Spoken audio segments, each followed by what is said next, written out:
Bonjour, je suis Volange, je suis votre guide holistique. Ma mission, vous aider à vous libérer de votre passé vers une vie plus épanouie. Je vous aide à révéler votre potentiel infini grâce à des outils simples et au quotidien, en développement personnel et autour d'une approche holistique. Apprenons ensemble à révéler votre authenticité, libérer votre parole et créer votre liberté. Offrez-vous cette possibilité de découvrir ce qui se cache à l'intérieur de vous. Offrez-vous cette possibilité de créer la vie dont vous avez toujours rêvé. Bonjour à tous mes anges, j'espère que vous allez bien. Je suis ravie de vous retrouver pour ce tout nouveau podcast. Aujourd'hui, je vais répondre à une question qui m'a été posée à maintes et maintes reprises.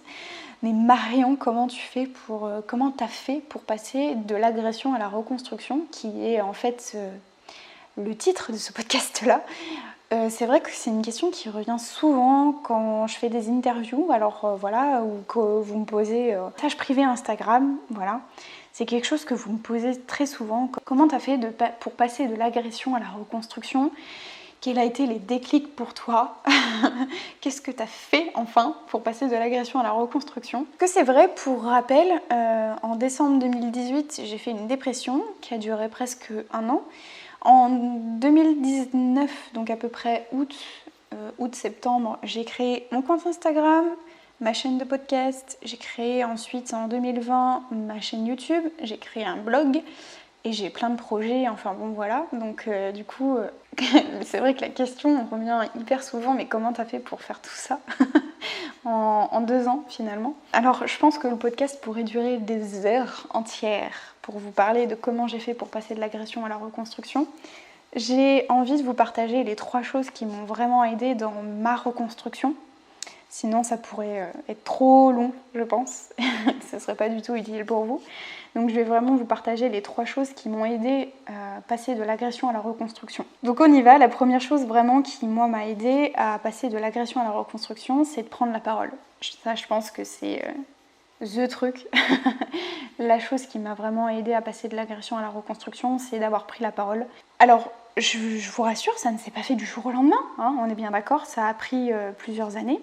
Mais c'est vraiment la chose qui m'a vraiment aidée, qui m'a libérée d'un poids énorme que j'avais. Et surtout, au-delà de ça, vraiment j'avais la peur de mourir en prenant la parole. Alors ça peut paraître absurde en vous disant ça, mais je me disais que si je parle, il allait m'arriver quelque chose. Alors qu'en fait, pas du tout, absolument pas, il m'est rien arrivé. Parce que quand j'ai parlé, finalement, j'ai compris que j'allais pas mourir du tout d'avoir pris la parole, donc pas du tout. J'ai même pris conscience que, en fait, prendre la parole, c'était un acte de courage et un acte de libération, donc rien à voir. Mais prendre la parole m'a profondément libérée. Et ça, c'est vraiment le mot. C'est ce qui m'a poussée vers d'autres choses meilleures, en fait. C'est pour ça que le podcast pourrait durer des heures, parce que ça m'a amenée à parler, à exprimer mes émotions, à ne plus avoir honte, à sortir la culpabilité, la responsabilité, enfin bon, plein de choses. Donc voilà, je pourrais pas tout vous dire. Mais en tout cas, juste le fait d'avoir pris la parole, ça m'a énormément aidée. Donc je ne dis pas que c'est simple, vraiment. Je pense que je pourrais vous faire un podcast sur comment j'ai réussi à prendre la parole, qu'est-ce que j'ai mis en place pour prendre vraiment la parole. Je pense que ça pourrait être vraiment intéressant, mais en tout cas, c'est vraiment le truc qui m'a vraiment aidée pour passer de l'agression à la reconstruction. C'est le truc number one, vraiment clairement. La deuxième chose aussi qui m'a vraiment aidée de passer de l'agression à la reconstruction, c'est le travail sur mon enfant intérieur. Alors là, c'est encore une fois un truc qui n'est pas simple du tout. Je vous partage des choses qui m'ont pris des années, hein, vraiment, mais voilà, je vous partage vraiment les choses qui m'ont le plus aidée et qui m'ont le plus fait grandir, voilà, si je devais résumer ce podcast-là. Donc le travail de mon enfant intérieur, alors je ne l'ai pas fait seule, hein, je l'ai fait durant ma psychanalyse quand j'ai fait ma dépression. J'ai été voir une psychanalyste qui m'a fait bosser là-dessus, où le fait de travailler sur son enfant intérieur, c'est de travailler en parlant à son enfant. J'ai parlé à ma petite Marion qui souffrait à l'intérieur, la petite Marion qui était toute seule, qui devait faire face à ses images, ses souvenirs, ses flashs, etc., qui devait gérer ça toute seule. Donc un travail de réconciliation aussi avec la petite Marion. Je lui ai pardonné, je me suis pardonnée à elle aussi. de l'avoir laissée toute seule pendant toutes ces années-là. Donc ça a été un travail qui a pris beaucoup de temps. Ça a pris plusieurs mois. Et je pense que c'est pas encore terminé ce travail d'enfant intérieur parce que toute notre vie, en fait, on a ce travail de réconciliation avec notre petit enfant intérieur. Donc c'est un travail qui m'a vraiment aidée, qui m'a poussée à grandir aussi, à me réconcilier aussi à cet enfant aussi qui était à l'intérieur de moi.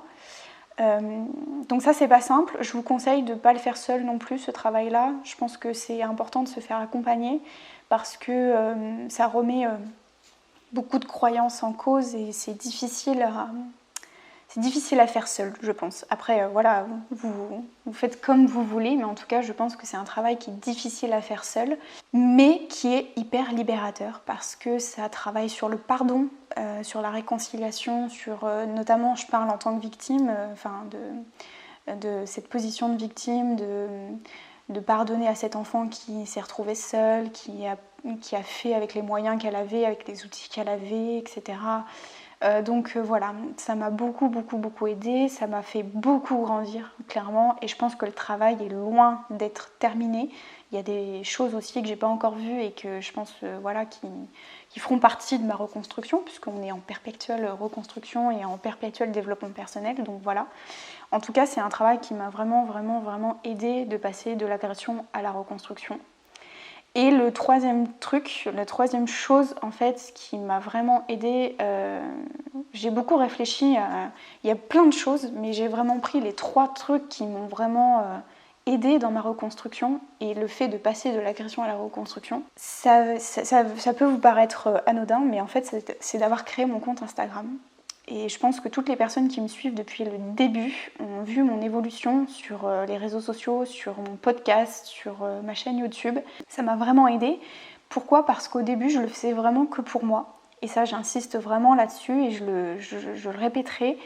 Le fait d'avoir créé un compte Instagram, au début, parce que j'ai créé que ça, c'était de me livrer après toutes ces années de silence. J'avais vraiment envie de parler, de témoigner à cœur ouvert de mon histoire, de mes messages, de tout ce que j'avais envie de parler en fait et que j'avais pas pu parler pendant toutes ces années-là. Donc ça m'a vraiment aidée moi, personnellement, dans ma propre reconstruction. Puis au fil du temps, je me suis aperçue que mes messages aidaient d'autres personnes, donc ma mission s'est transformée au fur et à mesure. Il y a autre chose aussi qui m'a aidée dans le fait de créer mon compte Instagram, c'est la photographie. Le fait de prendre des photos, de me voir en fait m'a beaucoup aidée aussi dans l'image du corps en fait, parce que j'ai plus du tout cette image de femme, de corps bafoué en tout cas. Ça m'a beaucoup aidée dans l'exercice du pardon, d'acceptation de mon corps. On en revient encore une fois à l'acceptation, toujours et encore, ça nous poursuit. Mais c'est vrai que du coup, ça m'a beaucoup aidée dans le fait je ressens plus ce sentiment de corps bafoué. La photographie m'a beaucoup aidée dans ce travail d'acceptation qu'on peut avoir, en tout cas en tant que victime de corps bafoué, d'images désacralisées, etc., etc. Et surtout aussi, le fait d'avoir créé mon compte Instagram, ça m'a permis de libérer ma créativité que j'avais enfouie pendant des années. Mais quand je vous dis des années, c'est des années. Parce que quelque part, je cherchais quand j'étais adolescente à libérer cette créativité. Parce que j'écrivais, je vous en avais déjà parlé, je pense, dans des podcasts. J'écrivais des chansons, des poèmes, tout ça. Je chantais, je faisais de la musique et tout ça. Et le fait de faire de la musique, d'écrire des chansons, etc., je parlais déjà indirectement de ce qui m'était arrivé. Donc c'est pour vous dire que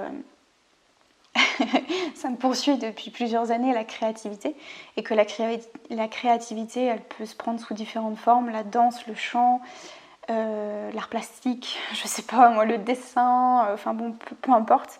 Et du coup, la chanson, moi, ça m'avait beaucoup aidée à cette période-là, parce que j'arrivais pas encore à mettre des mots précis. Je disais souvent que j'avais été abusée. Voilà, moi c'est ça qui me permettait de... Je disais pas que j'avais subi des violences et tout ça, je disais que j'avais été abusée, qu'on avait abusé de moi ou qu'il m'était arrivé quelque chose que je ne devais pas subir. Voilà. Et du coup, je parlais de ces mots-là à travers mes chansons et tout ça, et le fait de du coup pouvoir écrire pour de vrai, si j'ose dire, sur mon compte Instagram de ce qui m'était vraiment arrivé, ça m'a boosté dans ma reconstruction personnelle et qui de mieux que vous, vous êtes témoin de cette évolution-là, puisque vous voyez vraiment mon évolution à travers mon compte Instagram. Vous êtes très nombreux souvent à me dire je te suis depuis le début et c'est incroyable tout ce que tu as fait, par là où tu es passé et tout. Enfin, donc voilà. Voilà, je pourrais encore une fois parler pendant des heures des choses qui m'ont vraiment aidé de passer à l'agression, à la reconstruction. Si ça vous intéresse que je fasse un deuxième épisode, je sais pas, sur les autres choses qui m'ont aidé de passer à l'agression, à la reconstruction, dites-moi. Si ça vous intéresse, dites-moi ça dans les commentaires. N'hésitez pas à partager encore une fois ce podcast-là si ça vous a plu, si ça peut aider quelqu'un autour de vous. Voilà, pour faire contribuer mon message. Et puis écoutez, on se retrouve très bientôt pour un tout nouveau podcast. Je vous souhaite de passer une très belle fin de semaine. Je vous fais des gros bisous. À très bientôt. Ciao mes anges.